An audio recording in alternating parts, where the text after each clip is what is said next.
So as you saw tonight on World News, for the first time in more than a century, the Boy Scouts of America have signaled it may accept openly gay members and leaders.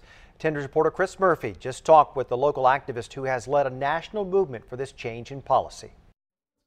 There's been a dramatic reversal. Tyler Dylan Hyde, thrilled to learn the Boy Scouts of America is poised to announce next Monday, for the first time in its 103-year history, an acceptance of openly gay members. Only 7 months ago, the Boy Scouts affirmed its ban on gays. But Dylan Hyde told 10 News that ban backfired as his group, Scouts for Equality, mobilized, targeting corporate donors including Intel, UPS, Merck, and Verizon. When we went to them and said, look, you're funding an organization that's discriminating against kids. You should stop. You should pull your money until the Scouts change their policy.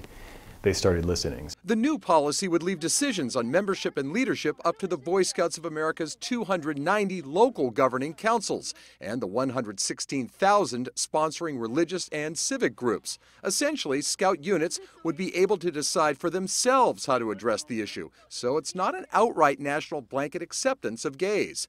Dylan Hyde says that wiggle room poses potential problems. They're not telling their chapters to not discriminate. They're leaving it open, and I think it's a way of, punting the issue to localities. It's a bit like the states' rights issue in marriage. We asked the local camping director of the San Diego Council for comment. He said he just learned of the decision this morning and, quote, "We therefore are not prepared to comment on what specific impact that would have on our programs." We would hope that they would have just stood up and said, discrimination against any group of kids is wrong. Chris Murphy, 10 News.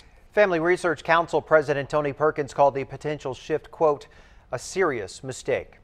In our scientific 10 News poll, 49% of San Diegans disagree with the Scouts' plan to allow local units to determine their policy on gays. 44% agree and 7% are not sure.